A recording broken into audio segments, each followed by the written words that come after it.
আসসালামু আলাইকুম বন্ধুরা, আশা করি সবাই ভালো আছেন। এখন ইসরায়েলের ভেতরে আমেরিকার জেটগুলো পৌঁছে গেছে।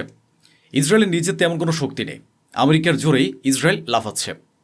আপনার স্ক্রিনে এক্সক্লুসিভ ফুটেজ দেখে নিন। বলা হচ্ছে ইসরায়েলের ভেতরে এই মুহূর্তে আমেরিকার প্রায় 15টি থেকে 20টি F-22 ফাইটার জেট মোতায়েন করা হয়েছে এবং তারা লাগাতার টহল দিচ্ছে। কার্যকলাপ স্পষ্টভাবে দেখা যাচ্ছে, অর্থাৎ ইরানের উপর হামলা খুব কাছাকাছি।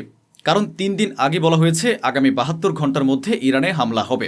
ইসরায়েলের ভেতরে আমেরিকার ভারী সামরিক উপস্থিতি চোখে পড়ছে।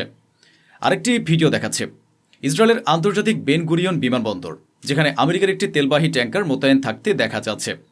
এদিকে জর্ডান, যাকে ইসরায়েলের দাস বলা হয়, সে ইসরায়েল ও আমেরিকাকে বড় ধাক্কা দিয়েছে। জর্ডানের রাজা বলেছেন তারা তাদের আকাশসীমা কারো বিরুদ্ধে ব্যবহার হতে দেবে না। তবে এতে ইরানের সমর্থকেরা বেশি খুশি হবেন না, কারণ এটি একটি আরব দেশ। জর্ডান ইসরায়েলের মিত্র, আর শেষ মুহূর্তে কে কখন বিশ্বাসঘাতকতা করবে তা কেউ বলতে পারে না। প্রায় পুরো দুনিয়ার বহু দেশ ইরানকে দুর্বল করতে চাইছে, কারণ প্রায় সব দেশই আমেরিকার তোষামত করে। একমাত্র ইরানই এমন একটি দেশ যে কোনো কিছুর জন্য প্রস্তুত, সব কিছু সহ্য করতেও প্রস্তুত, আমেরিকার সামনে মাথা নত করতে রাজি নয়। এই শক্তি, এ সাহস আর কারো নেই। তাই বহু দেশ ইরানের বিরুদ্ধে ষড়যন্ত্রে লিপ্ত। ডেনমার্কের এক কূটনীতিককে ইরান গ্রেফতার করেছে। সিসিটিভি ফুটেজ প্রকাশ হয়েছে। ডেনমার্কের ওই কূটনীতিক ইরানে এসে নিজের সুটকেসের ভেতরে স্টারলিংক যন্ত্র এনেছিলেন। ভাবুন তো, যে দেশে তিনি নিযুক্ত সে দেশের বিরুদ্ধে ষড়যন্ত্র করছেন একটি দেশের কূটনীতিক। ইরান পুরো সিসিটিভি ফুটেজ প্রকাশ করে দিয়েছে, যা আপনি আপনার স্ক্রিনে দেখতে পাচ্ছেন। তাহলে বুঝতেই পারছেন ডেনমার্কের মতো আরও কত দেশ ভেতরে ভেতরে ইরানের বিরুদ্ধে ষড়যন্ত্র করছে। এবার আপনাদের সৌদি আরবের স্যাটেলাইট ছবি দেখাচ্ছে। এখানে দেখা যাচ্ছে 6টি E-3 বিমান, 16টি KC-135 রিফুয়েলিং এয়ারক্রাফট এবং এর পাশাপাশি ডজনেরও বেশি ফাইটার জেট সারিবদ্ধভাবে দাঁড়িয়ে আছে। সৌদি আরবের প্রিন্স সুলতান এয়ারবেসে আমেরিকা ভারী মাত্রায় সেনা ও সামরিক সরঞ্জাম মোতায়েন করে রেখেছে। অন্যদিকে এমন উত্তেজনাপূর্ণ পরিবেশের মধ্যেই আর্মেনিয়ার প্রতিরক্ষা মন্ত্রী ইরানে এসে ইরানের প্রেসিডেন্টের সঙ্গে সাক্ষাৎ করেছেন। তাদের মধ্যে ঠিক কী আলোচনা হয়েছে তা এখনও প্রকাশ্যে আসেনি। তবে আর্মেনিয়ার প্রতিরক্ষা মন্ত্রী যদি ইরানে এসে থাকেন তাহলে বিষয়টি যে বড় তা বলাই বাহুল্য। এদিকে ইরান একটি ভয়ঙ্কর ভিডিও প্রকাশ করেছে, যার পর আমেরিকা ও ইসরায়েলের গলা শুকিয়ে গেছে বলেই মনে করা হচ্ছে। এই ভিডিওতে ইরান দেখিয়েছে শত শত, এমনকি হাজার হাজার সংখ্যায় তাদের স্থলবাহিনী ড্রোন ব্যবহার করছে, আর্টিলারি পরীক্ষা চালাচ্ছে। আর্টিলারির পাশাপাশি উন্নত অস্ত্র মোতায়েন করা হয়েছে এবং ইরানকে পুরোপুরি যুদ্ধের জন্য প্রস্তুত অবস্থায় দেখা যাচ্ছে। ইরানের পররাষ্ট্রমন্ত্রী বলেছেন, আমাদের সামনে একটি ঐতিহাসিক সুযোগ রয়েছে। চুক্তি হতে পারে, কিন্তু সেই চুক্তি তখনই সম্ভব যখন কূটনীতিকে সুযোগ দেওয়া হবে এবং সৎভাবে আলোচনা করা হবে। কোনো ধরনের প্রতারণা করা যাবে না। ইরানের উপর কার অশুভ ছায়া আছে বোঝা মুশকিল। দেশটি যেন সবসময় কোনো না কোনো ঝামেলার মধ্যে জড়িয়ে থাকে। কিছুদিন আগে ইরানের একটি ফাইটার জেট বিধ্বস্ত হয়েছিল, যেখানে ইরানের এক পাইলট নিহত হন। এবার আবার ইরানের একটি পুরনো যুদ্ধ হেলিকপ্টার উড়ন্ত অবস্থায় বিধ্বস্ত হয়েছে। এতে ইরান বিমান বাহিনীর 4 জন সেনা নিহত হয়েছেন। এদিকে সুপ্রিম লিডারের ডেপুটি রাজনৈতিক নেতা, অর্থাৎ সুপ্রিম লিডারের ঘনিষ্ঠ একজন ব্যক্তি বলেছেন, আমাদের অন্য দেশের সঙ্গে তুলনা করবেন না। লিবিয়া, সিরিয়া, লেবাননের সঙ্গে আমাদের তুলনা করা ঠিক নয়। আমরা আলাদা, আমরা ইরান। অন্যদিকে ইরানের প্রতিরক্ষা মন্ত্রী বলেছেন, যদি আমাদের উপর যুদ্ধ চাপিয়ে দেওয়া হয় তাহলে আমরা এমন শিক্ষা দেব যে আগামী বহু বছর ধরে আমেরিকা ও ইসরায়েল সে শিক্ষা মনে রাখবে। আর ব্রিটেনের দিকে তাকান, কিভাবে যেন সবসময় সুযোগ খোঁজে তারা। যদিও বর্তমানে গ্রিনল্যান্ড ও ডেনমার্ককে ঘিরে আমেরিকার সঙ্গে ব্রিটেনের টানাপোড়েন চলছে, কিন্তু ইরানের প্রশ্নে সবাই এক হয়ে যায়। এখন ব্রিটেন লেবাননকে বলছে তাদের আকাশসীমা ও সামরিক ঘাঁটি ব্যবহার করার অনুমতি দিতে। প্রশ্ন হলো কেন তারা এটা চাইছে? লিখে রাখুন, ব্রিটেন আমেরিকার সঙ্গে মিলেই ইরানের উপর হামলা চালাবে। এ কারণেই ব্রিটেন এত বাড়াবাড়ি করছে। এখন ইরানের উচিত খোলাখুলিভাবে ব্রিটেনকে হুঁশিয়ারি দেওয়া এবং কয়েকটি ক্ষেপণাস্ত্র ব্রিটেনের দিকেও মোতায়েন করে রাখা। অন্যদিকে আমেরিকা আরও একটি ট্যাঙ্কার জব্দ করেছে, যার ভিডিও আপনি দেখতে পাচ্ছেন। চারিদিক থেকে ঘিরে সেটিকে আটকানো হয়েছে। এখন যে তথ্য আসছে তাতে বলা হচ্ছে এই ট্যাঙ্কারটির ভেতরে ছিল ইরানের তেল এবং পুরো ট্যাঙ্কারটি ছিল ইরানের। ডোনাল্ড ট্রাম্পের এখনও এতটা সাহস বা শক্তি তৈরি হয়নি যে এত বড় সামরিক শক্তি মোতায়েনের পরও তিনি ইরানের উপর সরাসরি হামলা চালাতে পারেন। ভেতরে ভেতরে ভয় কাজ করছে, ধুকপুকানি চলছে। কিন্তু এখন আবার আমেরিকা, ইসরায়েল ও ব্রিটেন একসঙ্গে মিলে ইরানের ভেতরে পরিস্থিতি নষ্ট করার চেষ্টা করছে। ভাড়া করে টাকা ও ডলার দিয়ে ইরানের মানুষকে রাস্তায় নামানো হচ্ছে এবং ভেতর থেকে আবারও ইরানের পরিস্থিতি অশান্ত করা হচ্ছে। এখানে কোথাও না কোথাও আমেরিকা, ইসরায়েল ও ব্রিটেন কিছুটা সফল হচ্ছে। ইরানে আবার বিক্ষোভ তীব্র হতে দেখা যাচ্ছে। বিক্ষোভকারীদের মধ্যে একদিকে সরকারপন্থীরা, অন্যদিকে সরকার বিরোধীরা, দুই পক্ষের মধ্যে সংঘর্ষও দেখা যাচ্ছে।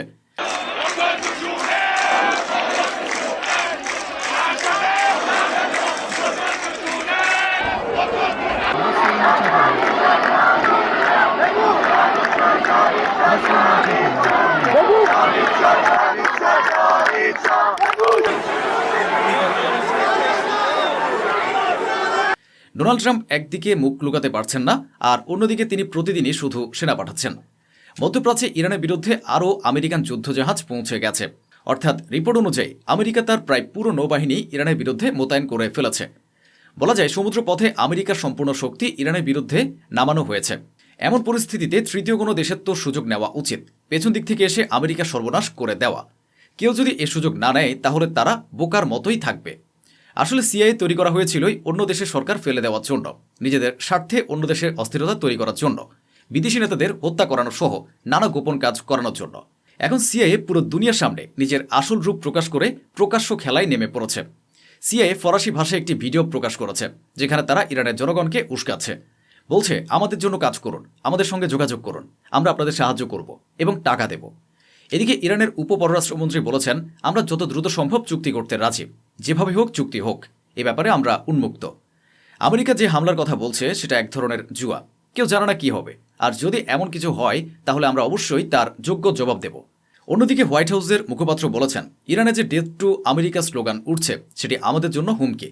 তিনি বলেন, 12 দিনের যুদ্ধে আমরা ইরানের পারমাণবিক স্থাপনাগুলো ধ্বংস করে দিয়েছিলাম, কিন্তু এর মানে এই নয় যে ইরান ভবিষ্যতে আবার পারমাণবিক স্থাপনা বা পারমাণবিক কর্মসূচি গড়ে তুলবে না।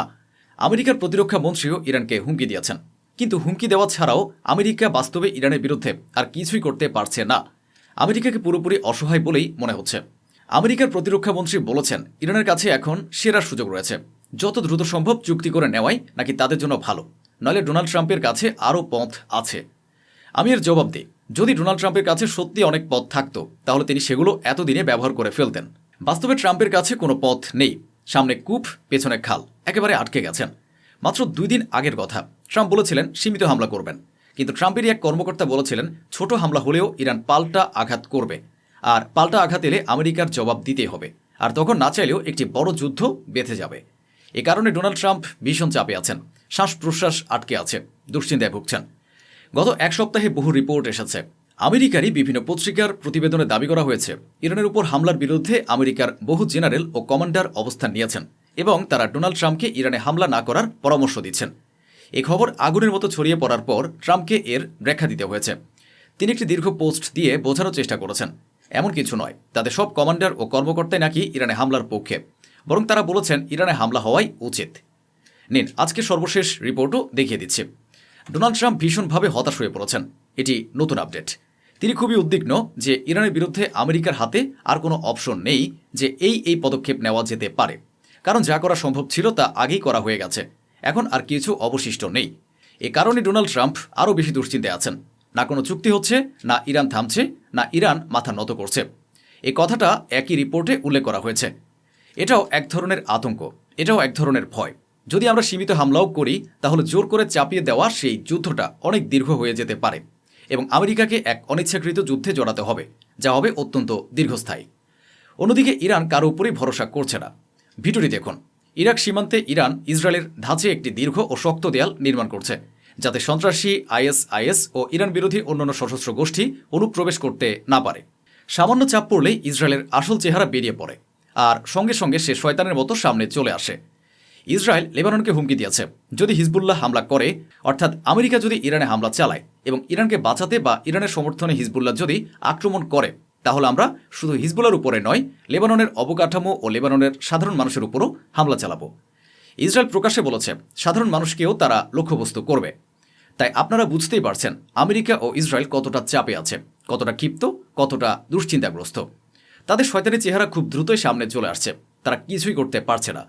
এই হুমকির পর ইসরায়েল ও আমেরিকার অনুগত বলে পরিচিত লেবাননের প্রধানমন্ত্রী হিজবুল্লাহকে সতর্ক করেছেন, আমেরিকা ও ইরানের মধ্যে যতই সংঘাত হোক না কেন, তোমরা যেন মাঝখানে না আসো এবং ইসরায়েলের উপর আক্রমণ না করো। লেবাননের প্রধানমন্ত্রী এভাবেই হিজবুল্লাহকে সতর্ক করেছেন। এদিকে এমন দৃশ্য এই প্রথম কোন এক দেশকে পুরোপুরি ইরানের পাশে দাঁড়াতে দেখা যাচ্ছে। ব্রাজিলের জনগণ কোটি কোটি সংখ্যায় রাস্তায় নেমেছে এবং ইরানের সমর্থনে বিক্ষোভ করছে। তবে বেশি খুশি হওয়ার দরকার নেই। ইরানের সর্বোচ্চ নেতা আয়াতুল্লাহ সাইয়েদ আলী খামেনি ঝুঁকির মধ্যে আছেন। বাইরে থেকে যে হুমকি আছে তা তো আছে, কিন্তু তার চেয়েও বড় হুমকি ইরানের ভেতরের বিশ্বাসঘাতক গোষ্ঠীগুলো। MEK নামের একটি গোষ্ঠী রয়েছে, মেক নামের একটি গোষ্ঠী রয়েছে, যাকে ইরান সন্ত্রাসী তালিকাভুক্ত করেছে। এই MEK গোষ্ঠী জানিয়েছে তাদের শত শত মানুষ মারা গেছে এবং শত শত মানুষকে ইরান গ্রেফতার করেছে। তারা দাবি করেছে তাদের যোদ্ধারা ইরানের সর্বোচ্চ নেতার বাড়ির কাছাকাছি বিক্ষোভ ও অভিযান চালাচ্ছিল এবং তাদের উদ্দেশ্য ছিল ইরানের সর্বোচ্চ নেতাকে হত্যা করা। সেই সময় তাদের লোকদের গ্রেফতার করা হয়েছে এবং গুলি করে হত্যা করা হয়েছে, এমন দাবিও তারা করেছে। তো বন্ধুরা, এই ছিল আজকের আয়োজন, যা স্বচ্ছভাবে আপনাদের সামনে তুলে ধরা হলো। আশা করি আমাদের এই প্রচেষ্টা আপনাদের ভালো লেগেছে। অসংখ্য ধন্যবাদ। সুস্থ থাকুন, ভালো থাকুন।